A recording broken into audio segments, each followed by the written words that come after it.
Le 10-11, Lise Gutmann.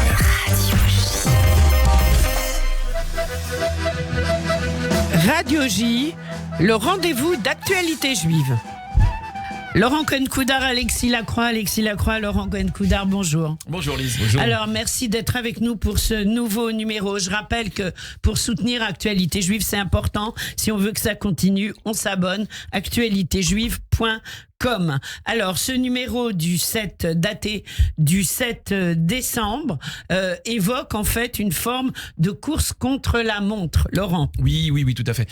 C'est la reprise des combats. Des combats. Suite à la c'est fin, la seconde phase. Seconde phase, exactement. C'est deuxième round, j'allais dire, suite à la fin de la trêve qui a été provoquée par le Hamas. Parce que tout le monde a tendance à l'oublier. Beaucoup d'amnésiques en fait Oui. dans ce conflit, dans le traitement du conflit. Course contre la montre évidemment, puisque plus le temps va passer, plus la pression militaire, diplomatique et humanitaire va se resserrer, va être terrible.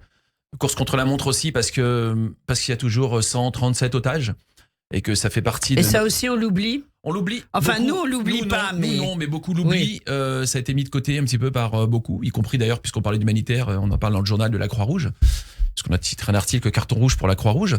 Donc voilà, les otages, il faut pas les oublier. Bon, Israël dit aujourd'hui qu'ils vont aller les libérer avec force suite au combat parce qu'il n'y a pas vraiment d'alternative. On a l'impression qu'ils vont presque aller les chercher un par un. Hein.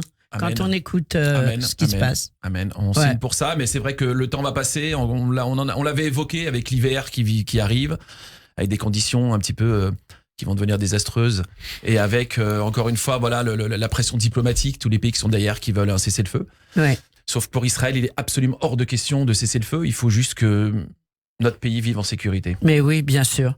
Alors, cette course contre la montre, elle est largement évoquée à travers différents thèmes dans ce nouveau numéro d'Actualité Juive. Des témoignages des otages, Alexis Lacroix. Oui, c'est important. C'est fondamental, puis ça documente aussi les sévices qu'ils ont subis qu'elles ont subis pour la plupart d'entre eux et d'entre elles.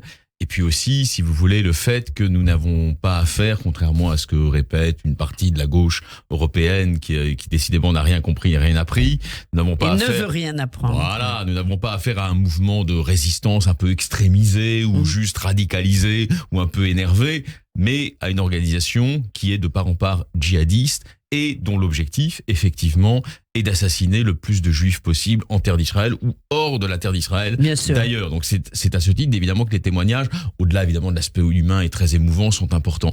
Permettez-moi juste de dire un mot complémentaire sur justement ce dilemme, cette course de vitesse un petit peu dans laquelle est pris aujourd'hui l'État d'Israël, à la fois pour sauver ses otages, ceux, on l'espère, le plus grand nombre d'entre eux, mais aussi pour mener à bien cette guerre nécessaire d'élimination des infrastructures militaires du Hamas. C'est vraiment cela qui, dès le départ, a été absolument nécessaire pour assurer un minimum de sécurité ensuite à l'État d'Israël et à ses 9,7 millions de citoyens par le futur. Il y a un autre élément, c'est qu'effectivement, et il est peut-être encore plus décisif à la limite. On voit bien que l'hiver venant, les conditions, Laurent l'a très bien dit, s'aggravant, il y a une impatience américaine. On ne peut pas la nier.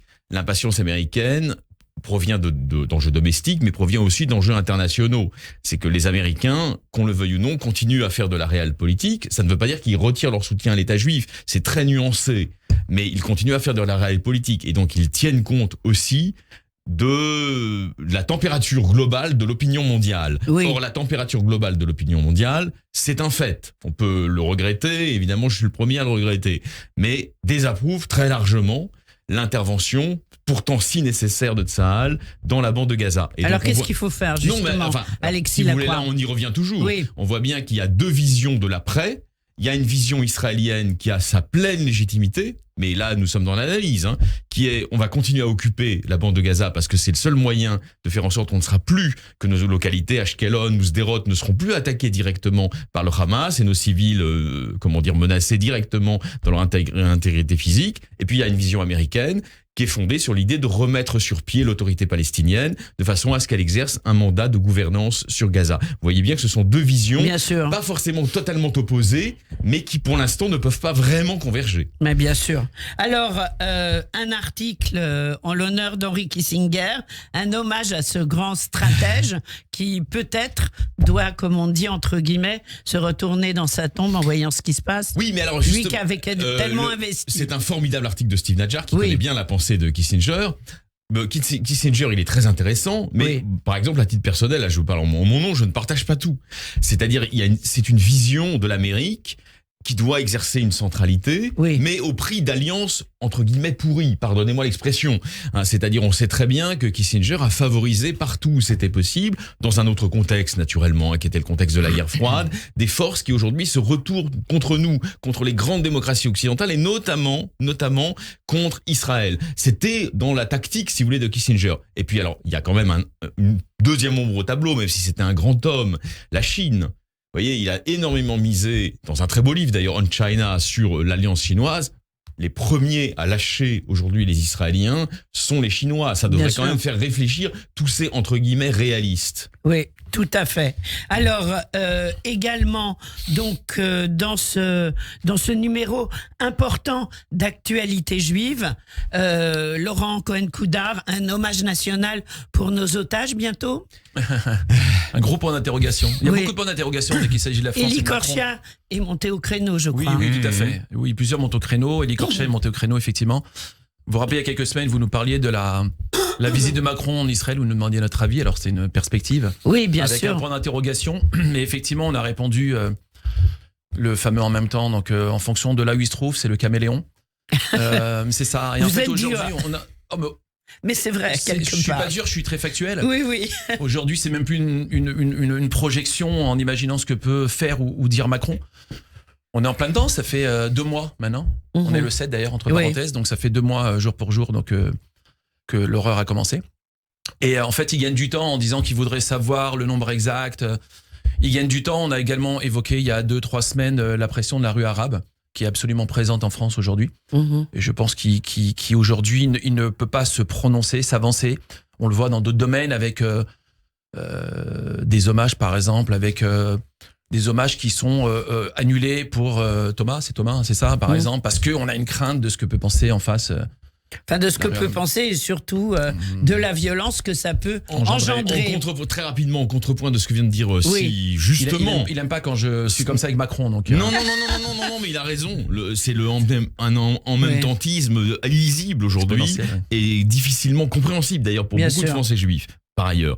Mais pour compléter, je suis entièrement d'accord avec ce qui a été dit. Hein, c'est pas mais je pense qu'effectivement Macron, par ailleurs, conseillé par Ofer Bronstein, qui est un homme très estimable, mais dont les positions sont quand même celles de Shalom Arshav, s'accroche au rêve, alors qui a été le mien longtemps, je suis absolument sincère avec vous, des 2 États, c'est-à-dire d'un État palestinien existant. Et aujourd'hui, ça vous paraît plus, Alexis Lacroix, plausible? Je suis très cash et très sincère avec vous. Oui, dites-nous. Je suis le premier à m'interroger. Oui. Je ne suis pas assertif, je ne dis pas comme beaucoup de gens de droite, c'est fini, je réfléchis, mais en même temps, je vois bien que les conditions ne sont pas réunies aujourd'hui pour confier les clés à l'autorité palestinienne. Elle sera très vite débordée par le Hamas. Bien sûr. Je le sais, et ça n'est pas faire preuve de surisraélisme que de dire cela. Bon, et puis très très vite, 30 secondes, Hanouka, Laurent. Mais oui, c'est ce soir. C'est ce soir. Bon, il y a des excellents articles sur la campagne d'affichage. Oui, dans les avec métros. les dates et tout dans toute la France. Oui, alors c'est il important. y a une page Oui. évidemment envoyée par le Bet Lubavitch avec tous les allumages, vous pouvez pas les louper.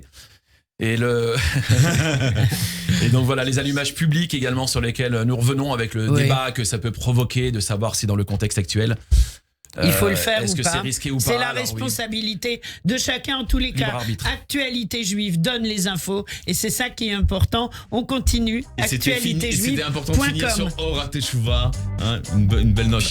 Exactement. Or Teshuva, voilà. Les lumières de la rédemption. Voilà, merci beaucoup à tous les deux d'avoir Merci. été avec nous. Merci de Et rendez-vous la semaine prochaine, même heure, même studio.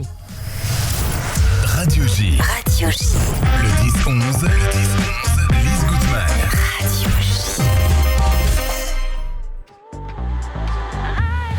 Radio J. Il est 10h. 8h31 et tout de suite, on retrouve le rappel des titres avec Eva Soto. Eva, bonjour. Bonjour Lise, bonjour à toutes et à tous. Le massacre du 7 octobre préparé minutieusement selon le Washington Post